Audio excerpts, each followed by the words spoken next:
Lecture du livre Les 7 cadrans d'Agatha Christie. Chapitre 1er. L'art de se lever le matin. L'aimable jeune homme qui avait nom Jimmy Tessigné descendit l'escalier de Chimney à toute vitesse. Son allure était si rapide qu'il heurta Treadwell, le majestueux maître d'hôtel, au moment où celui-ci traversait le hall portant un supplément de café. Grâce à la présence d'esprit de l'impeccable domestique, une catastrophe fut évitée. « Désolé, dit Jimmy, suis-je le dernier à descendre ? Non, monsieur, Mr. Wayne n'a pas encore paru. Parfait, déclara Tessigné en pénétrant dans la salle à manger. Il n'y trouva que son hôtesse, Lady Coote, dont le regard chargé de reproches lui causa une sensation pénible. En somme, pourquoi le considérait-elle ainsi ? Jamais on ne descendait déjeuner à l'heure à la campagne. Évidemment, il était maintenant 11h15, ce qui était peut-être excessif. Mais « Je crains d'être un peu en retard, Lady Coote, fit le jeune homme. « Oh, cela n'a pas d'importance, répliqua-t-elle d'un ton mélancolique. En réalité, elle avait horreur que ses invités ne fussent pas prêts pour le premier déjeuner. Pendant les 10 premières années de sa vie conjugale, Sir Oswald Coote, qui n'était encore à cette époque que Mr. Coote, faisait une scène effroyable chaque fois que ce repas lui était servi une demi-minute seulement après 8h au matin. Lady Coote s'était donc accoutumée à considérer l'inexactitude comme un péché mortel. Or, l'habitude est une seconde nature. De plus, Lady Coote était une femme consciencieuse qui se demandait sans cesse quelle utilité ces jeunes gens qui se levaient tard pourraient avoir dans l'existence. Sir Oswald répétait toujours aux reporters et à d'autres personnes « J'attribue uniquement mes succès à mes habitudes matinales, frugales et méthodiques. » Lady Coote était grande et belle, avec un type tragique. D'immenses yeux noirs douloureux, une voix profonde, et le peintre qui eût cherché un modèle pour représenter Rachel pleurant ses enfants l'eût accueilli avec joie. Il semblait toujours qu'un affreux chagrin secret pesât sur sa vie et pourtant il n'y en avait eu aucun dans son existence, sauf l'ascension rapide de Sir Oswald vers la fortune. Jeune fille, elle était gaie, pleine d'entrain et fort éprise du jeune Oswald Coote, employé dans le magasin de bicyclettes voisin de la boutique de meubles de son père. Pendant 2 ans, ils vécurent fort heureux, d'abord dans 2 chambres, puis dans une petite maison, ensuite dans une maison plus grande, enfin dans des immeubles de plus en plus importants, mais toujours à proximité de l'usine, jusqu'au moment où la situation de Sir Oswald l'eut rendu indépendant et où il se mit à louer les plus vastes et les plus belles demeures qu'il put trouver en Angleterre. Chimney était un château historique et lorsqu'il l'eut pris à bail pour 2 ans au marquis de Castarm, Sir Oswald eut l'impression d'avoir atteint le summum de son ambition. Il s'en fallait de beaucoup que Lady Coote fût aussi heureuse. Elle se sentait toujours isolée. La principale distraction de ses premières années de mariage avait été de causer avec la bonne. Et même, lorsque celle-ci s'était multipliée par 3, la conversation de la jeune femme avec son personnel avait continué à être pour elle une détente. Maintenant qu'elle disposait d'une armée de serviteurs, un maître d'hôtel aussi imposant qu'un archevêque, plusieurs valets de pied de taille gigantesque, un grand nombre de filles de cuisine, un chef de nationalité étrangère et une femme de charge aux formes amples, dont les robes bruissaient quand elle marchait, Lady Coote était comme abandonnée sur une île déserte. Elle soupira profondément et sortit par la porte-fenêtre, au grand soulagement de Jimmy Tessigné. Arrivée sur la terrasse, elle prit sur elle d'interpeller MacDonald, le jardinier-chef, qui contemplait son domaine d'un œil d'autocrate. MacDonald était roi parmi les hommes qui travaillaient sous ses ordres et il régnait avec despotisme. Lady Coote s'approcha de lui avec impréhension. « Bonjour, MacDonald. »« Bonjour, milady. » Il parlait d'un ton digne et solennel. « Je me demandais si nous pourrions avoir quelques grappes de raisin pour le dîner ce soir. »« Elles ne sont pas encore bonnes à être cueillies, » dit le chef des jardiniers avec calme et fermeté. « Oh !» fit Lady Coote. Puis elle rassembla son courage et reprit. « Pourtant, je suis entrée hier dans une des serres et j'ai goûté quelques grains qui m'ont paru excellents. » MacDonald la regarda et elle rougit, car elle se rendit compte qu'elle avait pris une liberté impardonnable. Évidemment, Feu, la marquise de Caterham, n'aurait jamais commis l'incorrection d'entrer dans sa propre serre pour égoutter du raisin. « Si milady avait donné des ordres, déclara sèchement MacDonald, j'aurais fait couper une grappe et je lui aurais fait apporter. » Je vous remercie, balbutia Liegdicoot. C'est ainsi que j'agirai la prochaine fois. Mais les raisins ne sont pas encore mûrs. Non, sans doute, répondit l'infortuné. Mieux vaut peut-être les laisser. MacDonald garda un silence plein de dignité. Liegdicoot reprit courageuse. Je voulais vous parler de la pelouse qui se trouve derrière la roseraie. Je me demande si on ne pourrait pas l'utiliser pour y jouer aux boules. Sir Oswald aime beaucoup le jeu de boules. Liegdicoot avait appris l'histoire d'Angleterre. Elle savait que Sir Francis Drake et les chevaliers qui étaient ses compagnons jouaient aux boules lorsqu'on signala l'approche de l'armada. C'était là une occupation de gentilhomme à laquelle MacDonald ne pouvait raisonnablement faire aucune objection. Mais elle avait compté sans le trait dominant du caractère de tout bon jardinier-chef qui est de s'opposer a priori aux propositions qui lui sont faites. Sans doute on pourrait l'employer pour cela, déclara MacDonald d'un ton encourageant. Oui, n'est-ce pas? En le nettoyant, en la coupant, reprit Liegdicoot avec espoir. Évidemment, déclara MacDonald lentement. Cela pourrait se faire, mais il faudrait alors enlever William au travail de la partie basse. Vraiment? Demanda Liegdicoot d'un ton dubitatif. Les mots partie basse ne lui apprenaient absolument rien, mais il était évident que MacDonald voyait là une objection insurmontable. Et ce serait grand dommage, continua le jardinier. Oh, certainement, répondit Liegdicoot, qui se demanda pourquoi elle acquiesçait avec tant de conviction. MacDonald la regarda sévèrement. Bien entendu, fit-il, si milady m'en donne l'ordre. Il n'acheva pas, et son ton menaçant terrifia si bien la femme de Sir Oswald qu'elle capitula immédiatement. Oh, non, s'écria-t-elle, je vois ce que vous voulez dire, MacDonald, évidemment. Il vaut mieux que William continue à s'occuper de la partie basse. C'est bien mon opinion, milady. Sans aucun doute, dit Liegdicoot. Oh, sans aucun doute. J'ai bien pensé que milady serait de mon avis, déclara MacDonald. Oh, sans aucun doute, répéta Liegdicoot. Le jardinier toucha son chapeau et s'en alla. La pauvre femme soupira et le regarda s'éloigner. Jimmy Tessigné, qui avait fini de déjeuner, sortit sur la terrasse en déclarant « Quelle belle matinée !» Oui, peut-être, répondit Liegdicoot d'un air absent. Où sont les autres? Sur le lac? Je le suppose.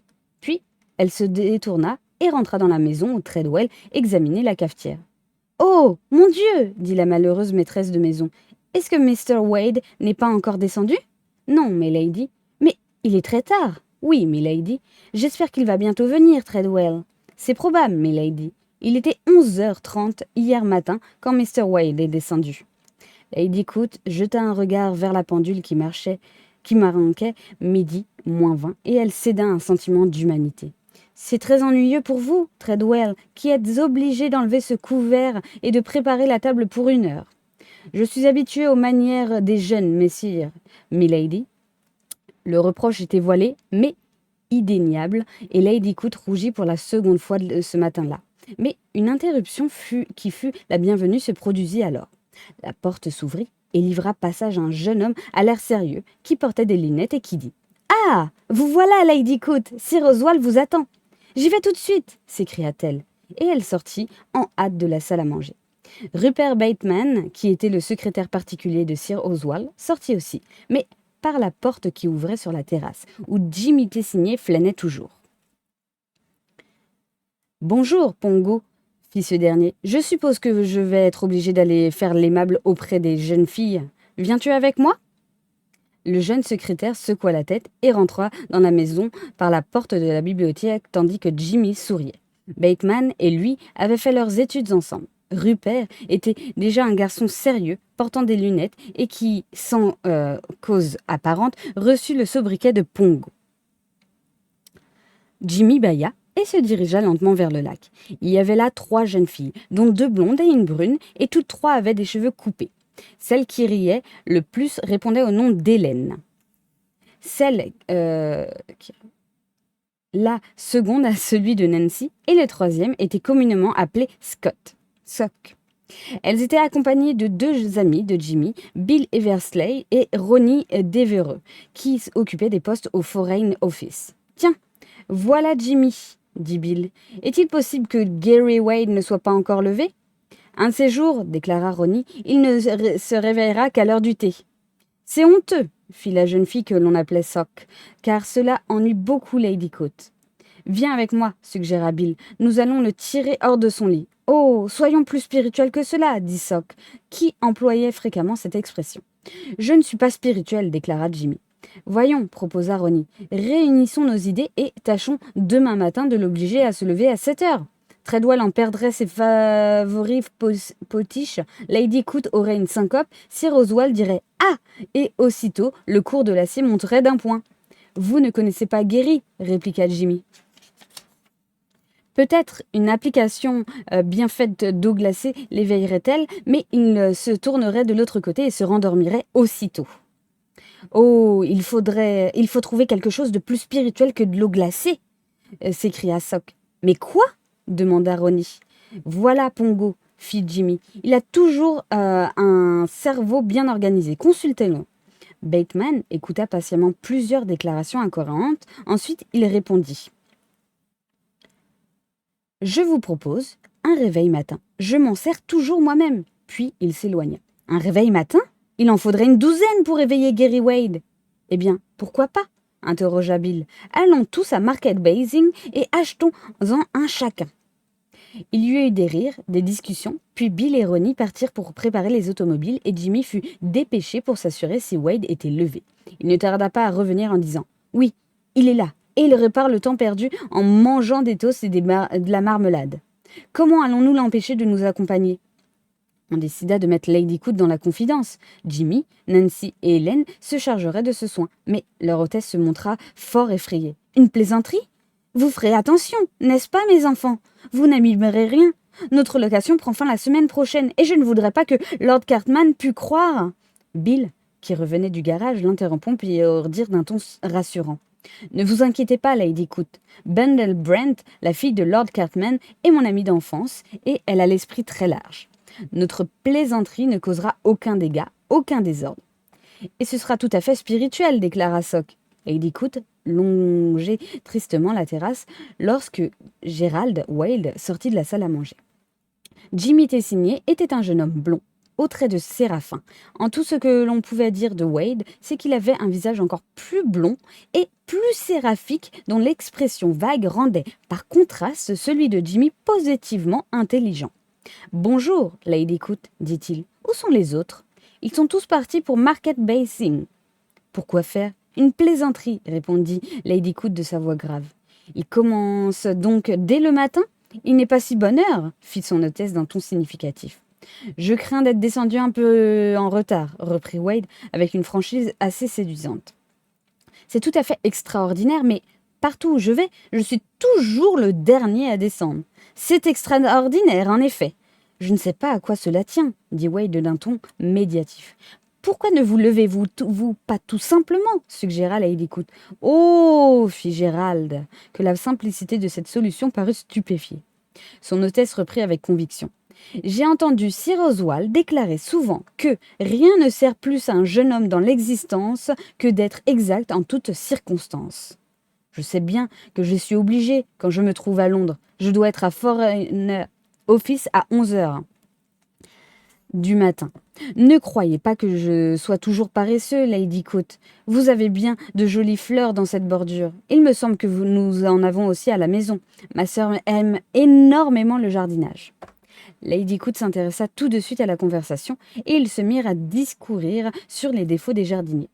Pendant ce temps, le principal bazar de Market Basing avait été envahi et son propriétaire se montrait quelque peu étonné de voir tant de clients lui demander des réveils matins. « Je regrette que Bundle ne soit pas ici, » murmura Bill. « Vous l'avez rencontrée, n'est-ce pas, Jimmy ? Oh, et elle vous plairait. C'est une femme délicieuse, une excellente camarade, et qui de plus est extrêmement intelligente. Tu la connais, Ronnie ?» Celui-ci secoua négativement la tête. « Tu ne connais pas de Bundle ? C'est impossible !»« Voyons, Bill, » interrompit Sock, « soyons donc un peu plus spirituels. Cessez de faire l'éloge de cette jeune fille et occupez-vous de vos affaires. » Mr. Murgatroyd, propriétaire du bazar, prit alors la parole. « Si vous vouliez me permettre de vous donner un conseil, Mademoiselle, je vous dirais de ne pas prendre ce réveil à 7 shillings et 11 pence. Il est excellent, je ne voudrais pas le déprécier, mais je vous conseille fortement celui de 10 shillings, 6 pence, qui vaut certainement mieux car il est sûr, mais cela n'a aucune importance, interrompit une des jeunes filles. Il suffit qu'il ait une forte sonnerie. Il nous faut, continua Bill, qui ne put achever sa phrase, car Jimmy avait mis toutes les pendulettes en marche et pendant 5 minutes, le bazar retentit de leur sonnerie. Enfin, les jeunes gens en choisirent 6. Puis, Ronnie déclara « J'en prends un pour Pongo. L'idée nous vient de lui et il ne faut pas qu'il soit exclu. » Très bien, approuva Bill. J'en prends un aussi pour Lady Coot. Plus il y en aura, plus ce sera amusant. D'ailleurs, elle fait partie du complot. Les réveils matins furent donc enveloppés, payés, et Mr. Murgatroyd regarda s'éloigner les automobiles d'un air perplexe en songeant que les jeunes générations étaient incontestablement fort intelligentes, mais assez malaisées à comprendre. Et ce fut avec soulagement qu'il se retourna vers la femme du vicaire qui désirait acheter une théière. Chapitre 2, où il s'agit du réveil matin. Maintenant, où allons-nous les mettre ? Le dîner était terminé et Sir Oswald proposa une partie de bridge. Proposa n'est pas le terme exact, car Sir Oswald, ainsi qu'il convenait à un roi de l'industrie, avait simplement exprimé une préférence et ceux qui l'entouraient s'étaient hâtés de déférer à son désir. Rupert Bateman et lui étaient partenaires contre Lady Coot et Gerald Wade, ce qui était parfait. Sir Oswald jouait au bridge comme il faisait tout, c'est-à-dire extrêmement bien, et il aimait avoir partie liée avec quelqu'un qui fût digne de lui. Or, Bateman était aussi bon joueur qu'excellent secrétaire. Tous deux se contenaient de proférer des phrases laconiques. 200 atouts, jeu contre, 3 piques, tandis que Lady Coot et Wade causaient aimablement. Le jeune homme ne manquait jamais de dire à la fin de chaque coup « Partenaire, vous avez admirablement joué », ce qui paraissait fort encourageant à Lady Coot. Ils avaient d'ailleurs d'excellentes cartes.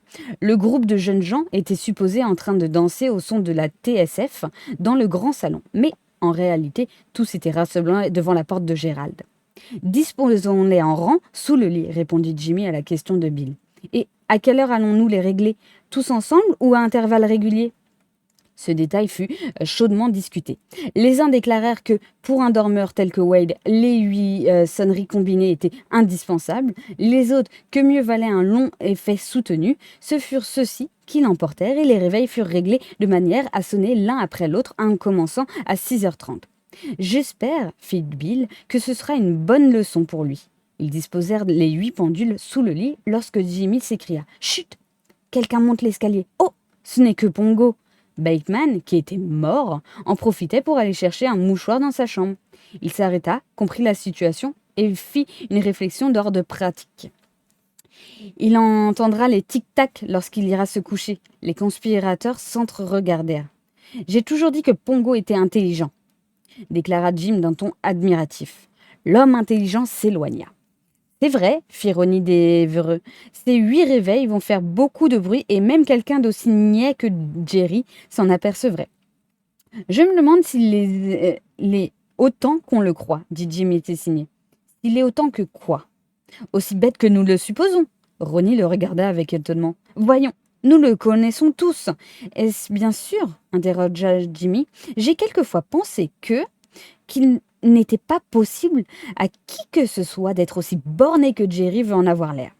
Tous les regards et le visage de Ronnie devint grave. « Jimmy, déclara-t-il, vous avez un cerveau. »« Comme Pongo, ajouta Bill. « Oh, je viens seulement de songer à ce que je vous ai dit, dit Jimmy comme pour se défendre. Voyons, ne cherchons pas tous à être spirituels, s'écria Sock. Qu'allons-nous décider ?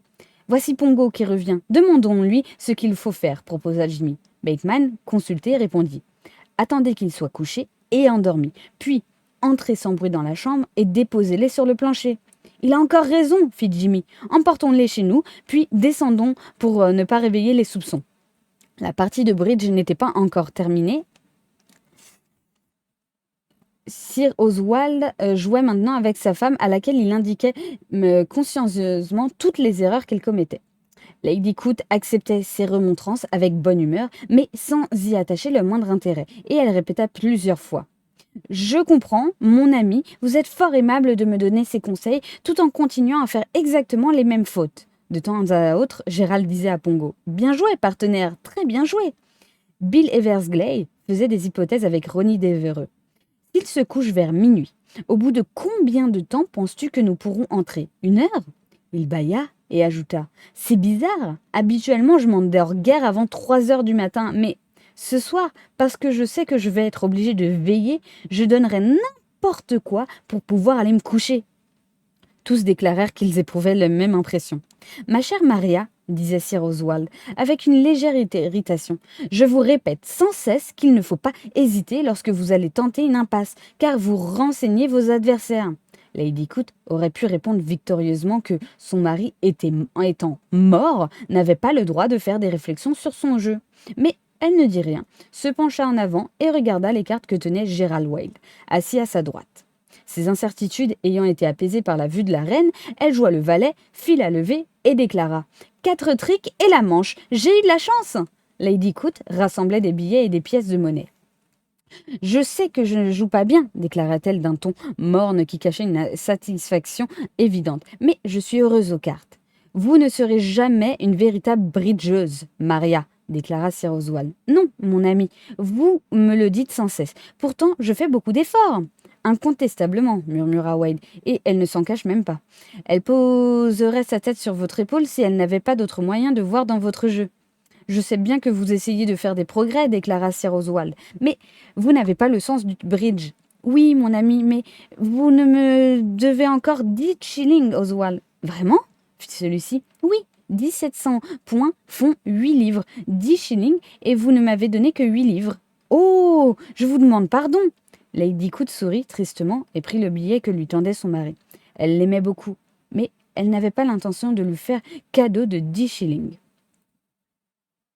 Sir Oswald s'approcha d'une table et offrit du whisky et des soda à ses hôtes. Il était 00h30 et on enchaîna des souhaits de bonne nuit. Ronnie Devereux, dont la porte était voisine à celle de Gerald Wade, fut chargé d'appeler les conspirateurs au moment voulu et, 2 heures moins le quart, il alla frapper discrètement aux portes des chambres. Les jeunes gens vêtus de pyjamas et les jeunes filles enveloppées de robes de chambre s'assemblèrent en riant et en murmurant. « Il a éteint sa lumière il y a environ 20 minutes. » déclara Ronnie. « J'ai entrouvert sa porte et je crois qu'il dort. » Chacun alla chercher son réveil matin, puis une nouvelle question se posa. Il s'agissait de savoir quelle serait la première personne qui entrerait et les placerait dans la chambre. Les 3 jeunes filles furent écartées parce qu'on déclara qu'elles riraient certainement. Bill Eversgley fut éliminé à cause de son poids qui lui donnait un pas lourd. Jimmy et Ronnie furent discutés, mais à la fin, la majorité se décida en faveur de Rupert Bateman. « Il a toujours marché comme un chat, » fit Jimmy de plus. Si Jenny se réveillait, Pongo trouverait une excellente explication à lui donner. « Quelque chose de spirituel, » déclara Sock. « Justement !» Pongo accomplit sa tâche avec adresse. Il ouvrit sans bruit la porte de la chambre et se glissa à l'intérieur en emportant 2 réveils matins. Puis revint vers le seuil où on lui en remit 2 autres et il répéta encore 2 fois cette manœuvre. Lorsqu'il réapparut, enfin, chacun retint sa respiration pour écouter. Celle de Gerald Wade se faisait entendre avec régularité, mais elle était presque noyée par le tic-tac des 8 pendules achetés dans le bazar Murgatroyd.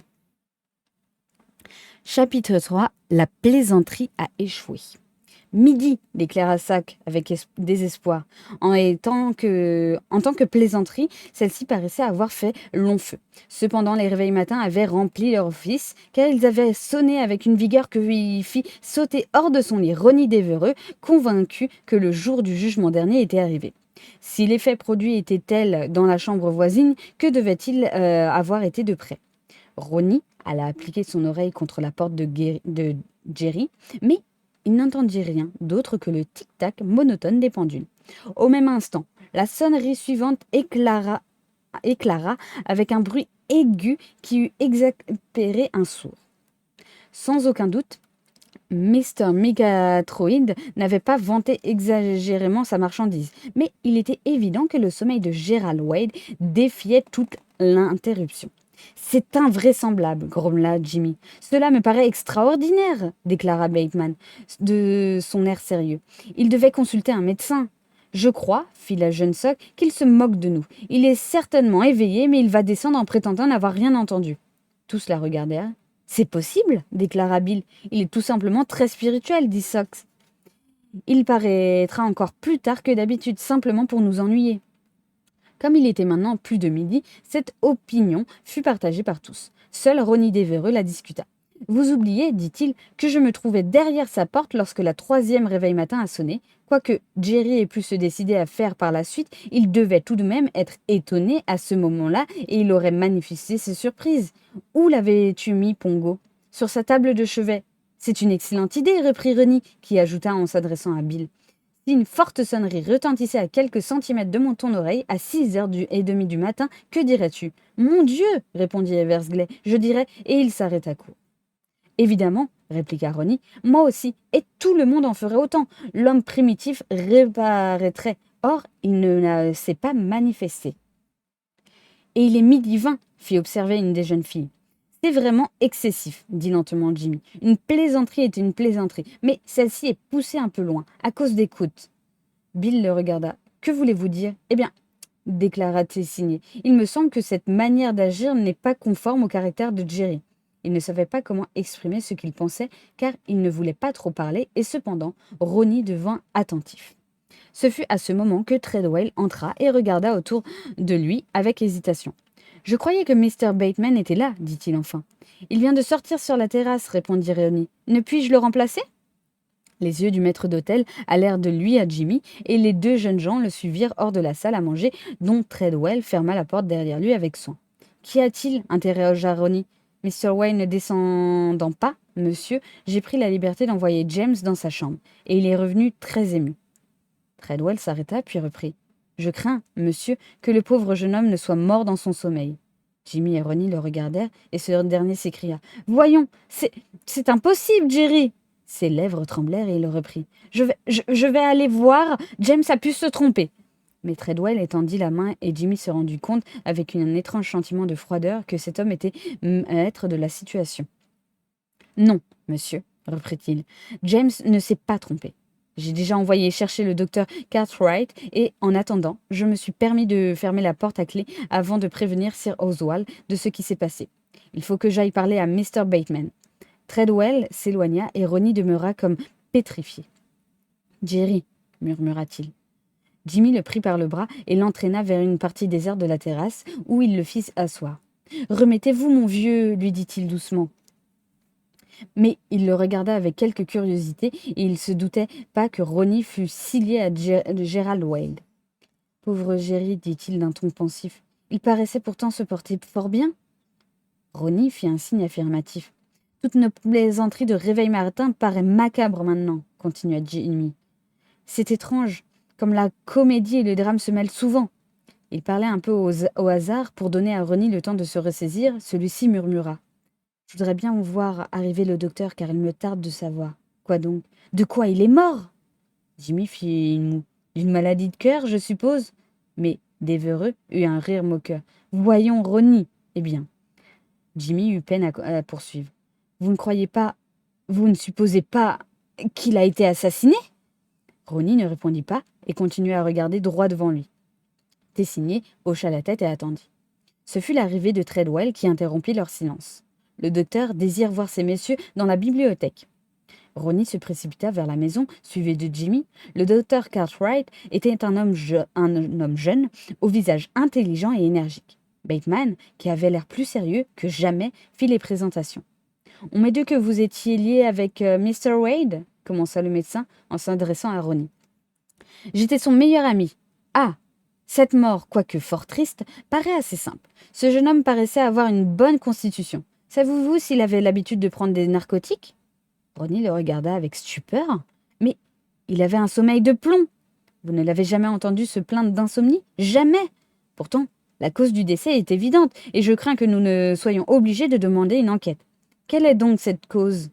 Une dose trop forte de chloral. Il y en avait un flacon avec un verre à côté de son lit. » Ce fut Jimmy qui posa la question qu'il sentait monter aux lèvres de son ami, mais que celui-ci ne parvenait pas à formuler. « Il ne peut pas être question de meurtre, je suppose. » Le docteur se tourna vivement vers lui. « Pourquoi demandez-vous cela? Avez-vous des raisons de le penser? Jimmy regarda Devereux. Si celui-ci savait quelque chose, c'était le moment de parler. Mais, à sa grande surprise, Ronnie secoua la tête.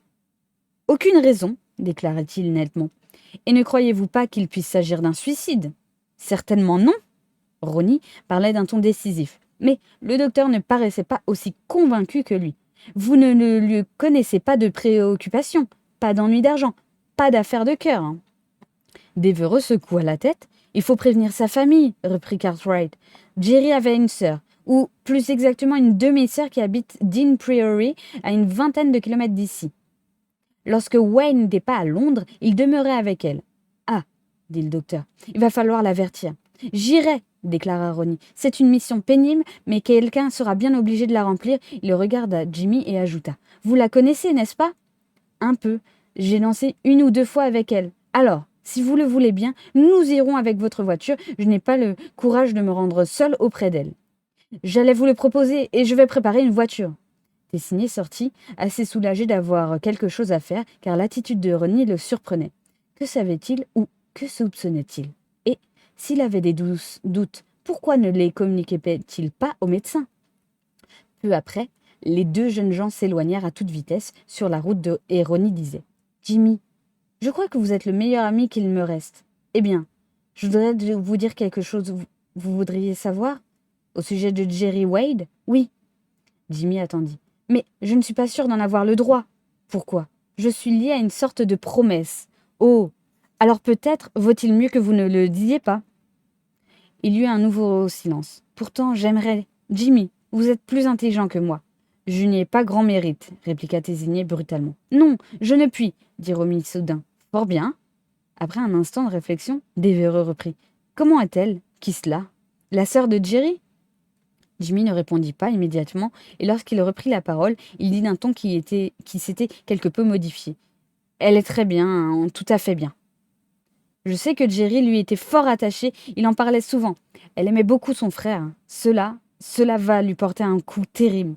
Oui, nous allons là, une mission bien pénible à remplir. Ils demeurèrent silencieux jusqu'à ce qu'ils fussent arrivés à Dean Priory. Une femme de chambre leur dit que Miss Lorraine était dans le jardin, mais que s'ils voulaient voir d'abord Mrs. Coker, Jimmy déclara vivement qu'il ne désirait pas voir Mrs. Coker. Qui est-ce? Interrogea Ronnie. La vieille dame qui sert de chaperon à Lorraine.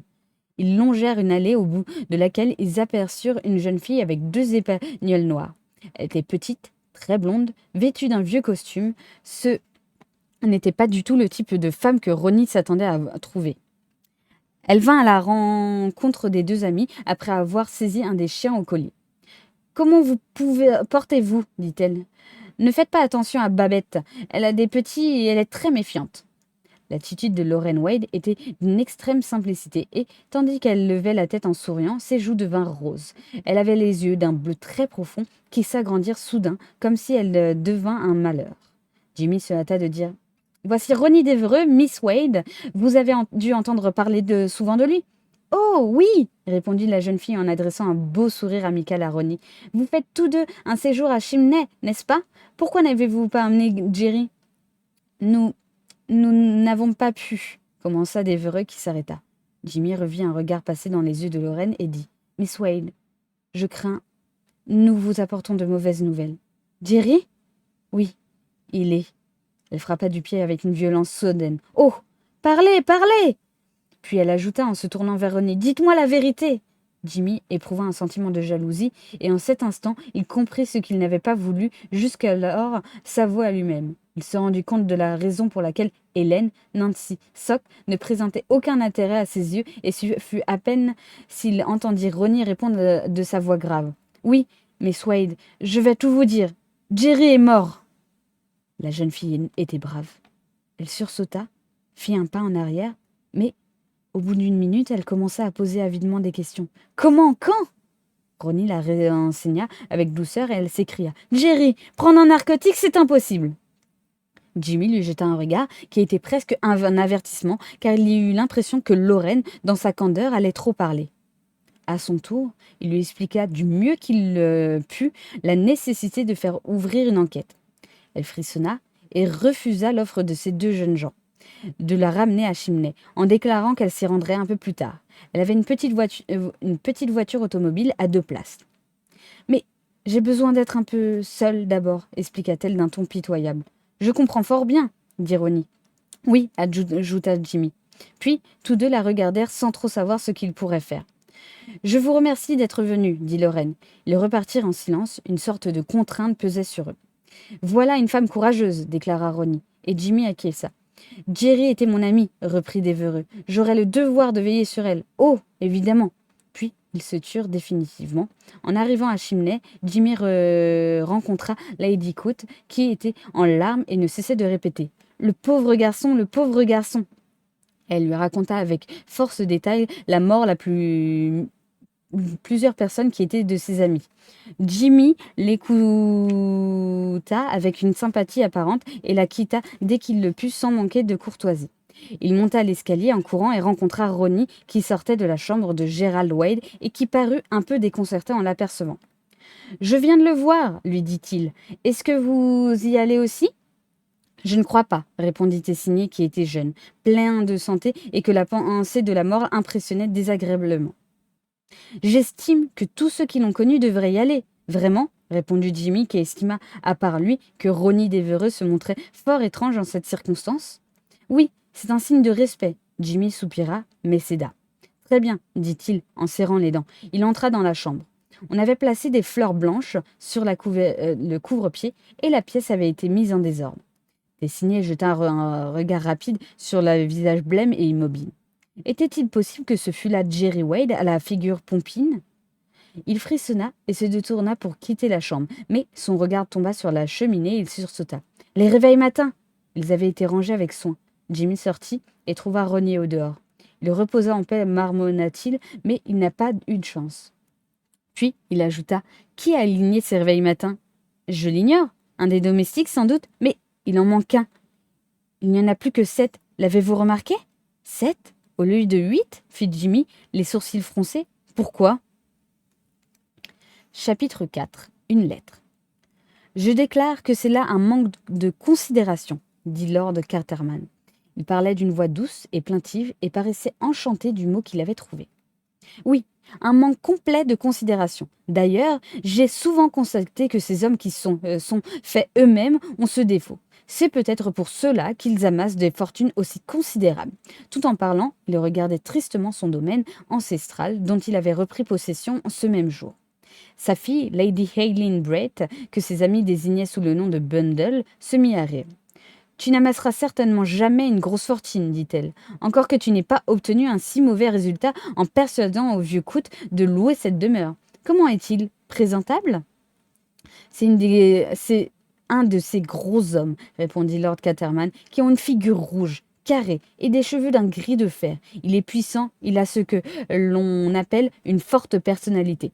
Je préfère de beaucoup les gens inutiles et aimables. Mais un homme inutile et aimable n'aurait pas pu te payer le prix que tu demandais de ce vieux mausolée, déclara Bundle. Lord Caterman silla. N'emploie pas ce mot, Bundle. Nous commencions à penser un peu moins à cette pénible affaire. Je ne comprends pas pourquoi tu es si sensible. Il faut bien que les gens meurent quelque part. Il n'y a aucune raison pour que ce soit chez moi, déclara Lord Caterman. Pourquoi ?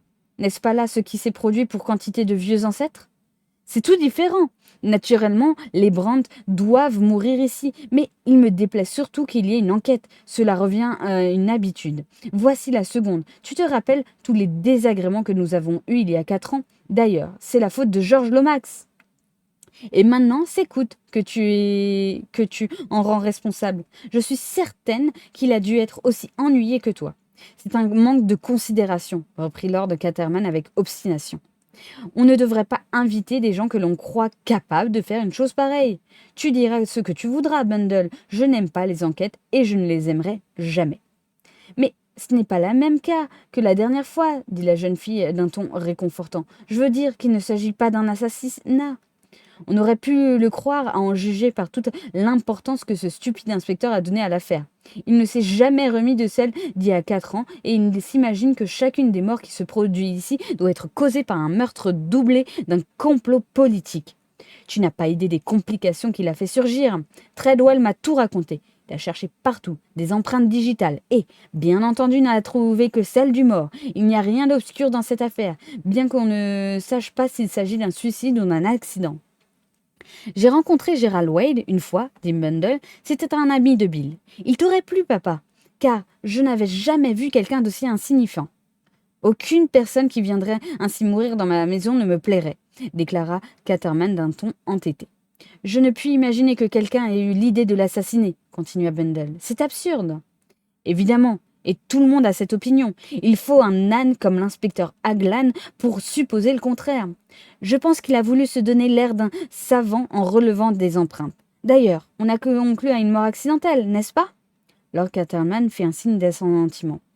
Oui, on a bien été obligé de respecter les sentiments de sa jeune sœur. Wade avait donc une sœur? Je l'ignorais. Une demi-sœur, je crois.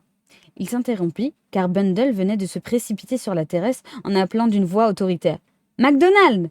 Le roi des jardiniers approcha et esquissa un sourire de bienvenue qui se dissimula cependant sous son air naturellement lugubre. « Votre seigneurie, dit-il, comment vous portez-vous » demanda Bundle. « Ma santé n'est pas merveilleuse. » Je voulais vous parler du terrain de boule. Il est envahi par l'herbe. Faites-le nettoyer, s'il vous plaît. MacDonald hocha dubitativement la tête. Il faudra retirer William de la partie basse, milady. Tant pis pour la partie basse, qu'il commence tout de suite. Ah, il y a encore autre chose. Oui, milady, envoyez-nous quelques grappes de raisin. Je sais que le moment ne doit pas être propice pour les couper, car il n'est jamais, mais j'en voudrais tout de même. Puis Bundle rentra dans la bibliothèque en disant « Je voulais parler à MacDonald, papa. Disais-tu quelque chose ?»« Oui, mais cela n'a pas d'importance. Pourquoi voulais-tu parler à MacDonald ?»« Pour essayer de l'empêcher de se comparer à Dieu, le Père. Mais c'est une tâche impossible. Je suppose que les Coote ont eu une mauvaise influence sur lui. Quel genre de femme est Lady Coote ?» Lord Caterman réfléchit une minute. Je crois qu'elle a peur de tout et qu'elle a été très effrayée par l'histoire des réveils matins. » Quel réveil matin? Treadwell vient de me le raconter. Les jeunes gens qui étaient en séjour ici avaient voulu faire une plaisanterie au jeune Wade en achetant plusieurs réveils et en les cachant dans sa chambre. Mais le pauvre garçon est mort, ce qui a rendu l'idée assez macabre. Bundle fit un signe d'assentiment. Treadwell m'a encore raconté quelque chose d'assez étrange au sujet de ces réveils. Quelqu'un paraît les avoir rangés sur la cheminée après la mort du malheureux garçon. Qu'y a-t-il d'extraordinaire? Interrogea Bundle. Je ne comprends pas très bien moi-même, mais il est en résulté un accident, car personne n'a voulu avouer avoir mis en ordre ses pendulettes. Tous les domestiques ont été interrogés et ont juré qu'ils n'y avaient pas touché. Cela a donc créé une sorte de mystère. Le coroner a posé des questions à ce sujet au cours de l'enquête, mais la lumière ne s'est pas faite. D'ailleurs, il est très difficile de comprendre à distance des choses comme celle-là, et je n'ai pas saisi la moitié de ce que Treadwell m'a dit à propos de Bundle. Ce garçon est mort dans ta chambre. La jeune fille fit une grimace et demanda avec indignation « Pourquoi choisir ma chambre ?» C'est bien ce que j'ai dit, répliqua Lord Caterman d'un ton triomphant. C'est un manque complet de considération. Cependant, cela ne m'impressionne pas, déclara vaillamment Bundle. Pourquoi serais-je impressionné? Eh bien, pour moi, pareille chose serait désagréable. J'aurais des cauchemars où je verrais des mains spectacles ou des chaînes grinçantes. Pourtant, déclara Bundle, la grande-tante Williza est morte dans ton lit. Je m'étonne que tu ne vois pas ton fantôme tourner autour de toi. Je le vois quelquefois, dit Lord Caterman en frissonnant, surtout quand j'ai mangé du homard. Heureusement que je ne suis pas superstitieuse, répliqua Bundle. Pourtant, ce soir-là, lorsqu'elle fut assise devant son feu, les pensées de Lady Eileen revinrent vers le gai jeune homme qui était guéri à Wade. Il était impossible de supposer qu'un être si heureux de vivre ait pu, de propre délibéré, se donner la mort. Il devait avoir réellement pris un narcotique et accidentellement forcé la dose. C'était possible, car Bundle ne croyait pas que Wade eût été d'une intelligence supérieure. Son regard se tourna vers la cheminée et elle commença à songer au réveil matin. La femme de chambre lui avait apporté un détail, sans doute omis par Treadwell, qui avait piqué la curiosité de la jeune fille.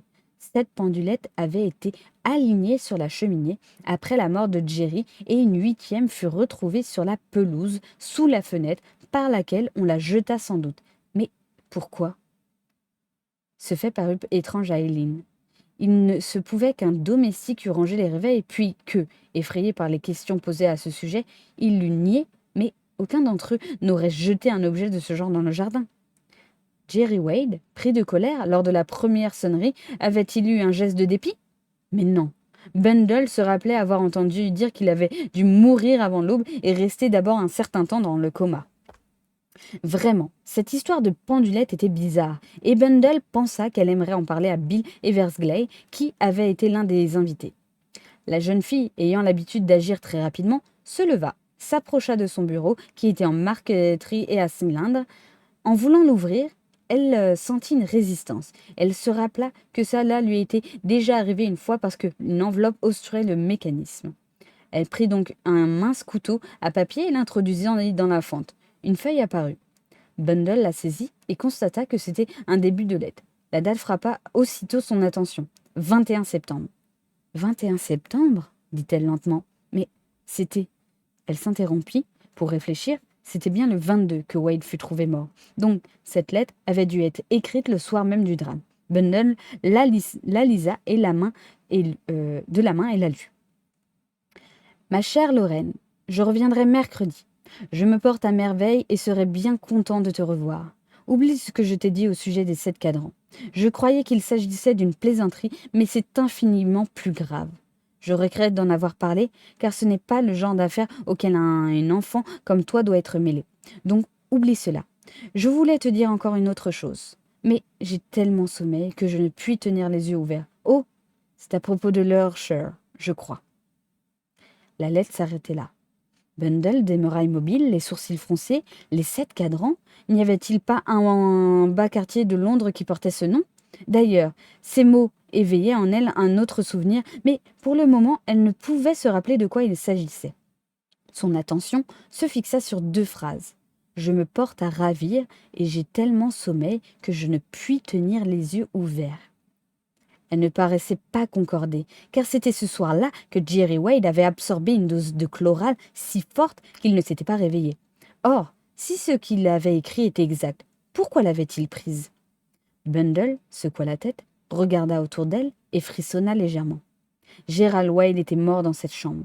Elle demeura immobile, seul le tic-tac de sa petite pendule dorée rompait le silence. Puis, tout à coup, son regard se porta vers la cheminée. Les 7 réveils lui apparurent. Leur tic-tac emplit violemment la pièce et elle vit la mort couchée sur son lit. Chapitre 5. L'homme de la route. « Papa !» dit Bundle en ouvrant la porte du cabinet de Lord Caterman et en y passant la tête. « Je vais en ville avec l'Hispano, car je ne peux plus supporter la monotonie de l'existence ici. » « Mais nous ne sommes rentrés qu'hier, fit son père d'une voix gémissante. Je sais bien, il me semble pourtant qu'il y a 100 ans. J'avais oublié combien la campagne peut être ennuyeuse. Je ne suis pas de ton avis. Nulle part où on ne trouve aussi bien la paix et le confortable.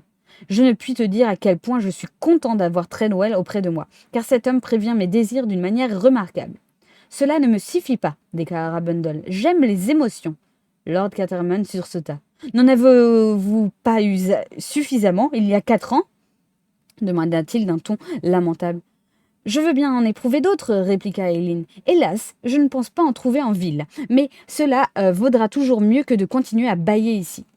L'expérience m'a appris, répondit son père, que lorsqu'on cherche les ennuis, on les rencontre généralement. Cependant, ajouta-t-il, j'irai bien jusqu'à Londres moi aussi. Alors, viens avec moi, mais dépêche-toi, car je suis pressé. Lord Caterman, qui avait commencé à se lever, interrompit son mouvement. Tu es pressé demanda-t-il. Très, répliqua Bundle. Alors, cela me décide à ne pas bouger. Être conduit par toi dans l'Hispano quand tu es pressé est une trop rude épreuve pour un homme de mon âge. Comme tu voudras, dit sa fille en s'éloignant. À peine est-elle sortie que Treadwell parut. Le vicaire désire beaucoup parler à votre seigneurie au sujet d'une controverse qui s'est levée à propos des statuts de la brigade des garçons. Lord Caterman poussa un gémissement. J'ai cru comprendre, reprit le maître d'hôtel, que votre seigneurie avait l'intention de se rendre au village pour causer avec le vicaire. Le lui avez-vous dit demanda vivement son maître. Oui, votre seigneurie, et le vicaire est parti en courant. J'espère ne pas m'être trompé. Votre seigneurie? Certes, non, Treadwell, vous faites tout très bien. Le maître d'hôtel sourit et se retira. Pendant ce temps, Bundle faisait résonner son klaxon devant la grille du parc. Une fillette sortit de sa loge et sa mère lui cria: Dépêche-toi, Cathy, c'est Lady Aileen qui est très pressée comme les autres fois. Il était en effet habituel à Bundle de toujours vouloir se hâter, surtout lorsqu'elle conduisait l'automobile. Elle était adroite, avait du sang-froid et possédait de réels talents de chauffeur. S'il en avait été autrement, son allure folle eût déjà causé bien des malheurs. C'était une belle journée d'octobre, ciel bleu, soleil étincelant, l'air vif fouettait les joues de la jeune fille. Elle se sentait revivre. Elle avait envoyé le matin à Lorraine Wade, avec quelques mots de condoléances, la lettre inachevée de Jerry. L'étrange et pénible obsession de cette lettre faisait peser sur elle, s'atténuait un peu à la clarté du ciel et la vitesse de l'Hispano sur la route déserte. Cependant, elle voulait une explication. Elle verrait Bede Eversgley pour obtenir des précisions sur la réunion de Chimney, si tragiquement terminée. Soudain, un homme surgit de la haie qui bordait cette route et se dressa juste devant la voiture. Il était impossible d'arrêter celle-ci à temps. Bundle tourna de toutes ses forces le volant à droite et faillit jeter l'automobile dans le fossé. Mais elle la redressa avec la conviction de n'avoir pas touché l'homme. Puis, elle se retourna et éprouva un choc terrible, car l'inconnu était étendu, la face contre terre, et demeurait immobile. La jeune fille sauta hors de la voiture et courut vers lui. Elle n'avait jusqu'alors écrasé qu'une vieille poule, et la pensée qu'elle n'était pas responsable de cet accident ne lui apportait aucun soulagement. L'homme paraissait ivre, mais elle l'avait tué, et son cœur battait à grands coups sourds qui résonnaient à ses oreilles. Elle s'agenouilla auprès du corps et le retourna avec précaution. L'inconnu ne poussa même pas un gémissement. La jeune fille vit qu'il était jeune, avec une figure agréable et qu'il était bien habillé. Elle ne discernait aucune blessure apparente, mais, cependant, elle se rendait compte qu'il était mort ou qu'il allait mourir. Ses paupières battirent et ses yeux s'ouvrirent à demi, des yeux bruns qui avaient une expression douloureuse. Le jeune homme essayait de parler et Bundle se pencha sur lui. Elle sentait qu'il avait quelque chose d'urgent à dire et qu'elle ne pouvait l'aider. Il murmura en une voix sifflante: « 7 cadrans. Dites. » « Oui, » fit Bundle. Évidemment, c'était un nom que le malheureux cherchait à prononcer. « Oui. »« Qui dois-je prévenir ? Dites. Jimmy Tessigné, balbutia-t-il enfin, puis soudain sa tête tomba en arrière et son corps s'affaissa complètement. Aileen recula. Elle tremblait de la tête aux pieds, car elle n'aurait jamais cru qu'une chose aussi terrible pût lui arriver. Cet homme était mort, et c'était elle qui l'avait tué. Elle essaya de se ressaisir. Que devrait-elle faire ? Elle pensa tout de suite à un médecin. Il avait été peut-être possible que l'inconnu fût simplement évanoui. La raison de Bundle lui affirmait le contraire. Mais elle essaya d'agir comme si cela était. D'une façon ou de l'autre, il fallait qu'elle mît le jeune homme dans sa voiture et qu'elle l'emmenât chez le médecin le plus proche. Seule sur la route, donc personne qui puisse l'aider, Bundle était mince, mais vigoureuse, et elle avait des muscles d'acier. Elle rapprocha l'Hispano aussi près que possible du corps, puis, rassemblant toutes ses forces, elle l'y tira et l'y poussa. C'était là une tâche macabre, mais elle le mena à bien. Elle se remit ensuite au volant et partit à 2 kilomètres plus loin. Elle pénétra dans une petite ville où on lui indiqua la maison du médecin. Le docteur Cassel, homme sympathique, d'âge moyen, fut tout étonné de voir entrer dans son cabinet une jeune fille qui paraissait sur le point de perdre connaissance et qui lui dit brusquement: « Je crois que j'ai tué un homme, ma voiture l'a touché, je voulais transporter, je conduisais trop vite, je vais toujours trop vite. » Le docteur jeta un coup d'œil sur Bundle, puis, s'approchant d'une étagère, il prit un verre et y versa un cordial, et dit, en revenant vers Lady Aileen: « Buvez ceci, et vous vous sentirez mieux. » Elle obéit, un peu de sang remonta à ses joues pâles, le docteur fit un signe approbateur. « Bien. Maintenant, attendez-moi ici, je vais m'assurer que je ne puis plus rien faire pour ce malheureux. Ensuite, je reviendrai et nous causerons. » Sortit, et Bundle, qui regardait machinalement la pendule, constata qu'il demeurait absent 20 minutes. La porte se rouvrit, enfin, et le médecin réapparut. La jeune fille remarqua aussitôt que son attitude était différente. Il paraissait à la fois plus grave, moins calme, et elle ne comprit pas pourquoi il semblait contenir une certaine agitation. « Voyons, mademoiselle, dit-il, expliquez-moi ce qu'il s'est passé. Vous croyez avoir écrasé cet homme ?» Bundle lui raconta de son mieux ce qui était arrivé, et le docteur l'écouta attentivement. « Donc la voiture ne lui est pas passée sur le corps ?» interrogea-t-il enfin. « Non, je croyais même l'avoir évité. »« Vous dites qu'il titubait ? » ?»« Oui, j'ai pensé qu'il était ivre. Il sortait de la haie. Il y avait une barrière à cet endroit, il a dû passer par là. » Le docteur fit un signe d'assentiment, se renversa sur sa chaise, retira son lorgnon et déclara: Je ne doute pas que vous soyez très imprudente et que vous n'écrasiez quelqu'un un de ces jours, mais cette fois, vous n'êtes pas coupable. Comment? L'automobile n'a même pas effleuré cet homme, il a été tué d'un coup de feu. Chapitre 6. Encore les 7 cadrans. Bundle le regarda avec stupeur, mais tout ce qui, depuis 3/4 d'heure, lui paraissait irréel, redevint normal. Pendant 1 ou 2 minutes, elle demeura silencieuse. Lorsqu'elle reprit la parole, la femme affolée avait fait place à la véritable Aileen, calme, pratique et raisonnable.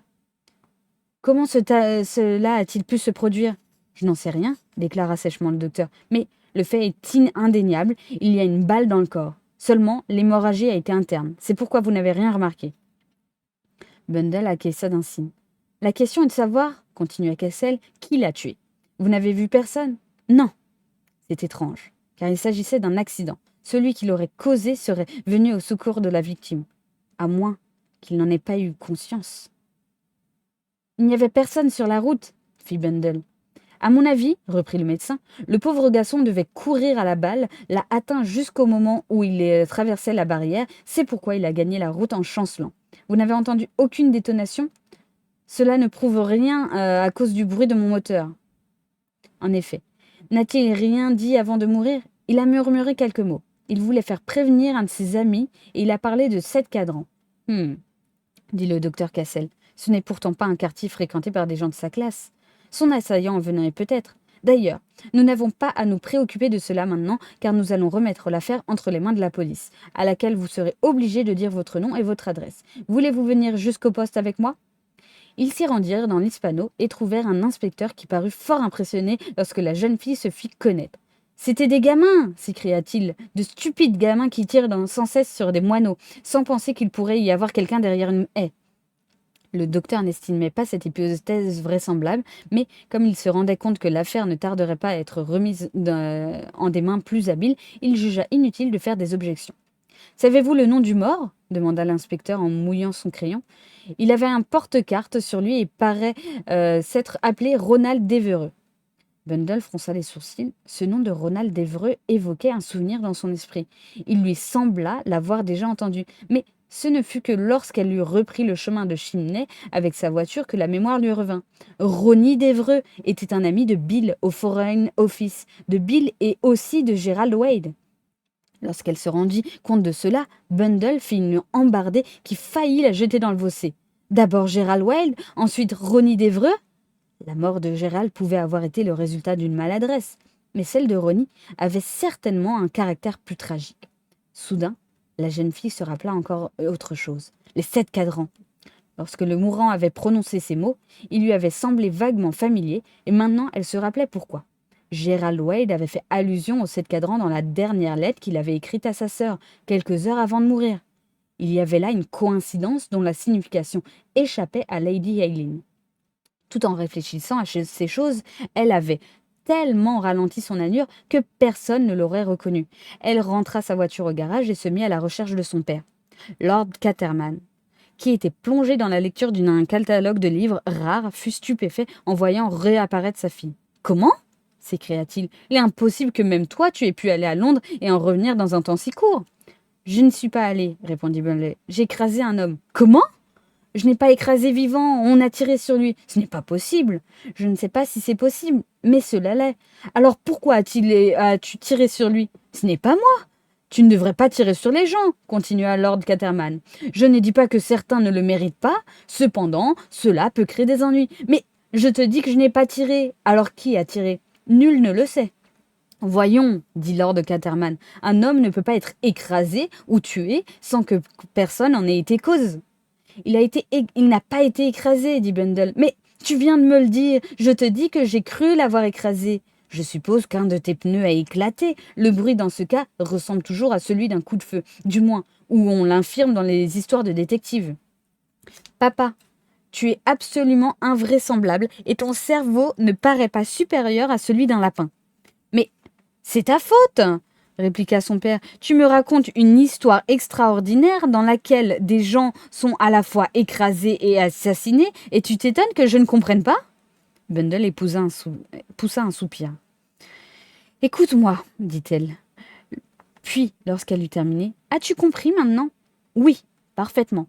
D'ailleurs, je t'excuse d'être un peu bouleversée, ma chère enfant, et je constate que je n'ai pas très loin de la vérité quand je t'ai dit que, avant ton départ, que les gens qui cherchaient des ennuis les trouvaient toujours. Je suis heureux, continua Lord Caterman avec un léger frisson, d'être resté tranquillement ici.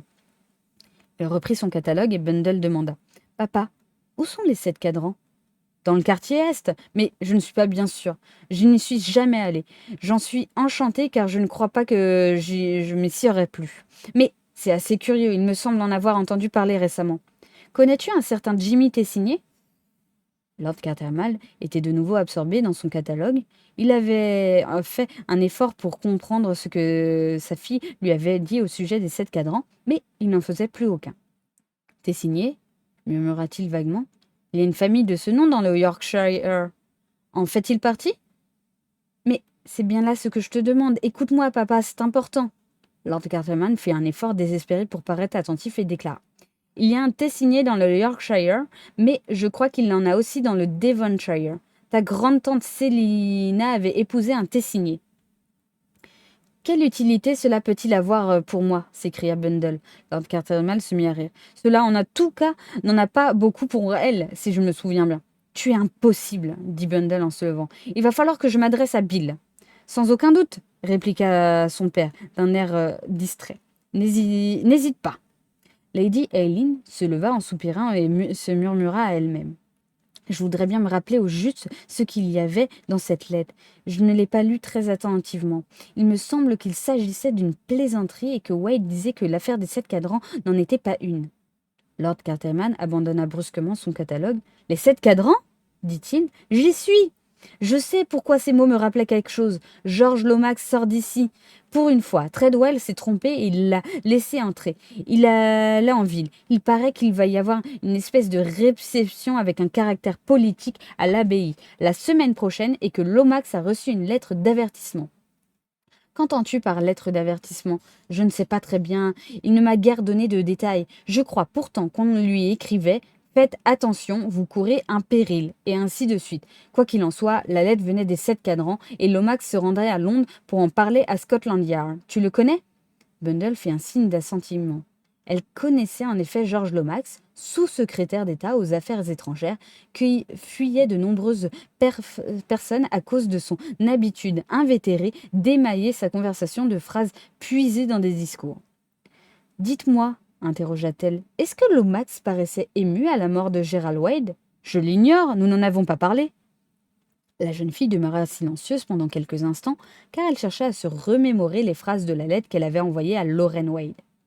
Elle chercha également à se représenter celle à qui cette lettre était adressée, car plus elle réfléchissait et plus elle lui trouvait un style différent de celui qu'emploie habituellement un frère qui écrit à sa sœur. Ne m'as-tu pas dit que la petite Wade était que la demi-sœur de Gérald? Interrogea Bundle brusquement. En réalité, elle ne lui est même pas parente. Mais elle s'appelle Wade? Non, le père de Gérald avait épousé en secondes noces la femme divorcée d'un véritable bandit. Il s'est attaché à la petite et a insisté pour qu'elle porte son nom. Tout s'explique, murmura Bundle. Qu'est-ce qui s'explique? Quelque chose que je ne comprenais pas. Je crois que la jeune Lorraine est assez jolie fille, conclut Lord Caterman. Bundle était pensive. Lorsqu'elle monta dans sa chambre, elle avait plusieurs choses à faire. D'abord, trouver ce Jim Tessigné. Bill lui faciliterait sans doute cette recherche car Ronnie d'Evreux était son ami. Et si Tessigné connaissait Ronnie, Bill devait le connaître aussi. Ensuite, Lorraine Wade pourrait peut-être lui fournir quelques éclaircissements sur l'énigme des 7 cadrans, car il était évident que Jerry Wade lui en avait parlé. Et le fait qu'il désirait qu'elle l'oubliât prenait un sens sinistre.